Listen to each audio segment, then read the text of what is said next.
अस्सलाम वालेकुम प्यारे से दोस्तों। किस्त नंबर 1। अब्बू जान शहर में रहते थे और हफ्ते में सिर्फ 2 दिन गांव हमारे पास आते थे। यहाँ गांव में हमारे काफी खेत हैं जो कि घर से बिल्कुल ही मिलते हैं। मेरी उम्र सिर्फ 16 साल है। गांव की खालिस गिजा और आबो हवा ने मुझे वर्जिशी जिस्म और चमकता हुआ रंग दिया है जो देखने वालों को मरऊब कर देता था। हमारे घर में अम्मी, चचा जान और उनकी बीवी, मेरी 2 छोटी बहनें और बड़े भाई की बीवी रहती हैं। बड़े भाई तालीम के लिए शहर में हॉस्टल में रहते थे। उनकी शादी चचा की बेटी से ही हुई थी। हमारे घराने में आपस में हंसी मजाक और अंडरस्टैंडिंग बहुत ही अच्छी थी। हर कोई मजाक मस्ती के माहौल में रहता था। मुझे बचपन से ही वर्जिश का शौक था। मैं रोजाना रात को तेल से मालिश करके ऐसे ही सो जाता था और सुबह उठकर दौड़ लगाता और फिर वापस आकर नहाकर नाश्ता करता था।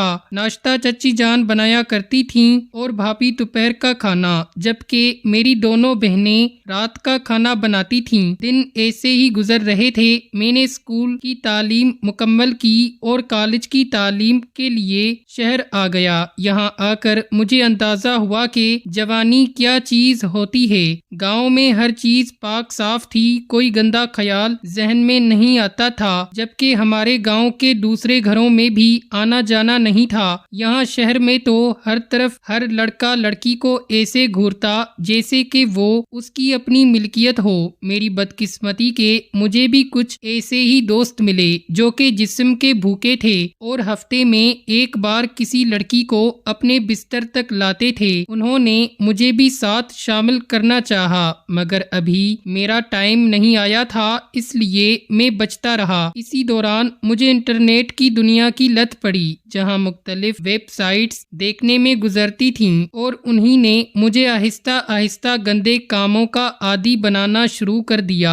मैं मजे लेने के बजाय एक तजुर्बे के तौर पर देख रहा था और उन्होंने मुझे लड़कियों को अलग रुख से रोशनास करवा दिया। मगर अजीब बात ये थी कि मुझे बाहर की किसी भी लड़की से अजीब सी शर्म महसूस होती थी। वो मुझसे बात करने की कोशिश करती भी तो मुझसे हो नहीं पाती थी। लड़की के करीब जाते ही अजीब सा रौब मुझ पर तारी हो जाता था। मैं कॉलेज में रहते हुए सबसे शरीफ लड़का था। इसी असना में गर्मियों की छुट्टियां हुईं और मैं अपने भैया के साथ गांव वापस आ गया। रास्ते में भैया मुझसे मजाक करते रहे और पूछा कि कोई गर्लफ्रेंड बनाई या नहीं। मैंने कहा, भाई आप मुझे ऐसा समझते हैं? उन्होंने कहा कि तू शरीफ है, मगर शहर की लड़कियां तो शरीफ नहीं, क्या कोई भी पसंद नहीं आई? फिर मैंने भाई को अपना डर बता दिया कि मैं लड़कियों के करीब जाने से भी झिझकता हूँ। आप कुछ हल बताएं। भाई ने कहा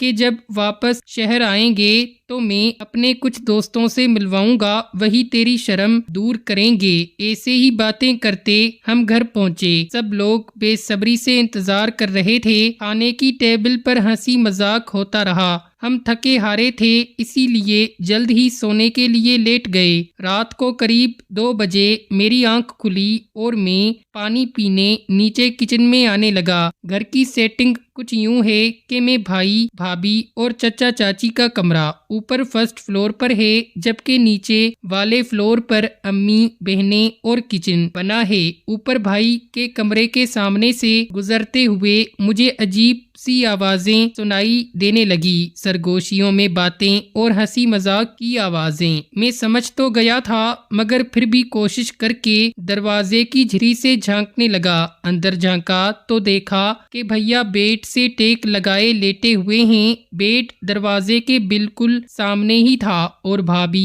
उनकी तरफ मुंह करके उनकी टांगों पर बैठी हुई हैं। भाभी की दोनों हाथ भैया के सर पे घूम रहे थे और वो आहिस्ता आहिस्ता भैया के बालों को खींच रही थी। भाभी की पतली कमर और नीचे भारी भरकम देखकर मेरी हालत खराब हो गई थी। मेरी जो हालत गंदी मूवीज देखकर नहीं हुई थी, वो भाभी को देखकर खराब हो चुकी थी। मैं उन दोनों को देखे जा रहा था। रात काफी थी, किसी के आने की उम्मीद नहीं थी, इसलिए भैया भाभी भी लगे हुए थे और मैंने भी खड़े खड़े अपना काम करना चाहा। मेरे पूरे बदन पर एक मीठी सी कैफियत तारी थी और उसके साथ ही मैंने दरवाजा खुलने की आवाज सुनी। मैंने इंतहाई तेजी से अपने बाएं जानिब देखा तो चची जान अपने कमरे के बाहर खड़ी मुझे हैरत से देख रही थी। मुझ में उनका सामना करने की हिम्मत ना हुई और मैं जल्दी से अपने कमरे का दरवाजा खोलकर अंदर दाखिल हो गया।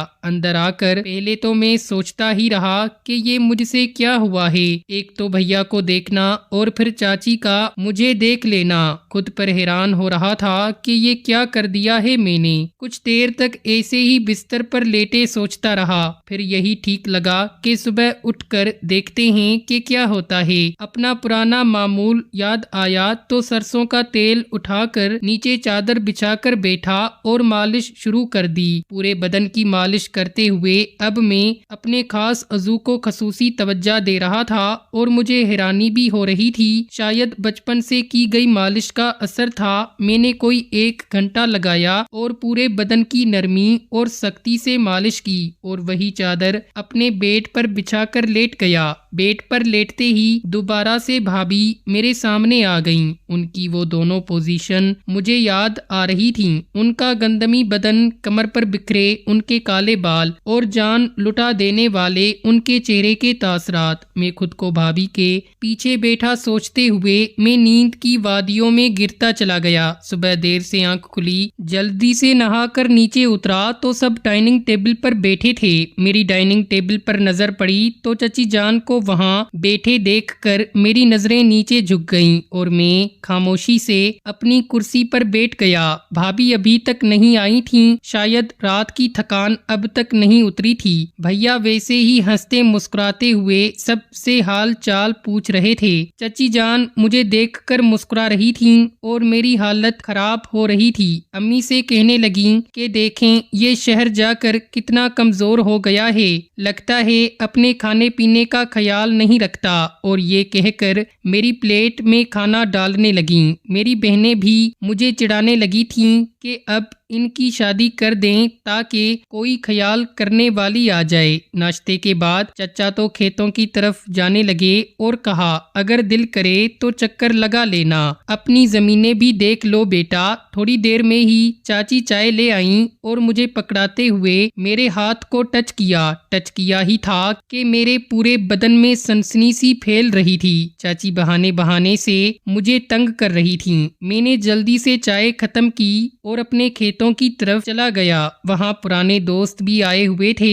उनके साथ अच्छा टाइम पास हो गया। दोपहर का खाना बाहर खाया और शाम को घर वापस आया। भाभी अब नजर आ रही थीं। उनकी आंखों की चमक बता रही थी कि वो बहुत खुश हैं। भैया भी अपने दोस्तों की तरफ गए हुए थे। वो भी वापस आए और शाम का खाना हमने साथ खाया। इसके बाद अम्मी और बहनों से कुछ बातें की और फिर सोने के लिए ऊपर आ गया। खाना खाए हुए मुझे 3 घंटे हो चुके थे तो मैंने अपना मामूल शुरू कर दिया। मालिश करके बेड पर लेट गया। भाभी का आज पूरा बदन मेरी निगाहों में फिरता रहा था। बेशक वो कपड़ों में बेहद हसीन लगती थीं। इससे पहले मैंने कभी उस नजर से उन्हें देखा ही नहीं था। और इसी तरह सोचते हुए मुझे चाची की हरकतें भी याद आ गईं। मुझे समझ नहीं आ रहा था कि वो क्या चाहती हैं। उनकी बेबाक निगाहें और बहाने बहाने से टच करना कुछ और ही इशारा कर रहा था। मुझे कुछ अजीब ही लग रहा था। उसका मतलब ये नहीं था कि वो खूबसूरत नहीं थी। वो उन औरतों में से थीं जो उम्र के साथ साथ और खूबसूरत होती जाती हैं। उनका लंबा कद, गोरा रंग, हल्के सुर्खी माइल बाल उनके एजा कमीज से बाहर आने को जोर लगाते नजर आते थे और उसके साथ ही चौड़ी कमर और उस पर पीछे भारी भरकम गोश्त से भरा हुआ उनके जिस्म का ये हिस्सा सबसे ज्यादा पुरकशिश था जो कि चलते हुए दावत देता हो। ये सब सोचकर मैं अलग ही नशे में आ गया था। मैंने बड़ी मुश्किल से खुद को कंट्रोल किया और लाइट बंद करके सोने लेट गया। सोते हुए भी मुझे ख्वाब में भाभी ही नजर आ रही थीं और मुझे ऐसे लग रहा था कि वो मेरे साथ ही लेटी हैं और भैया की तरह मुझे भी। मैं उन्हें हाथ लगाने की कोशिश कर रहा था। इसी असना में मुझे लगा कि मेरा हाथ किसी से टच हुआ है। मेरी आंख खुली तो अंधेरे में कोई बदन मेरे साथ ही था। पहले तो मुझे समझ ही नहीं आया कि ये क्या हुआ है, ख्वाब है या हकीकत। मेरा हलक खश्क हो चुका था और दोनों हाथ सुन्न लग रहे थे। फिर आहिस्ता आहिस्ता उस हाथ की गर्मी मेरे जिस्म पर असरअंदाज होने लगी। उसके साथ ही मेरे कान में एक सरगोशी हुई। कल रात अपने भैया के कमरे में क्या देख रहे थे तुम? लगता है शहर जाकर बहुत जल्द जवान हो गए हो। और मेरे हाथों के तोते ही उड़ गए, क्योंकि वो चाची की आवाज थी। मैं कुछ कहने का सोच ही रहा था कि मुझे वाकई में समझ नहीं आ रहा था कि ये क्या हो रहा था। ऐसा लग रहा था कि मैं चच्ची के सामने बच्चा सा हूँ और वो मुझसे खेल रही हैं। उनका बदन मुझसे चौड़ा और भरा भरा था और मैं उनके नीचे दब सा गया था। वो फिर बोली, हाँ भाई, कल क्या क्या देखा था अपने भैया के कमरे में? उनकी आवाजें तो बाहर तक आ रही थीं। चाची के तासरात बता रहे थे कि वो ज़ेर हो चुकी हैं। उनकी निगाहों में हैरानगी भी थी, शर्माहट भी थी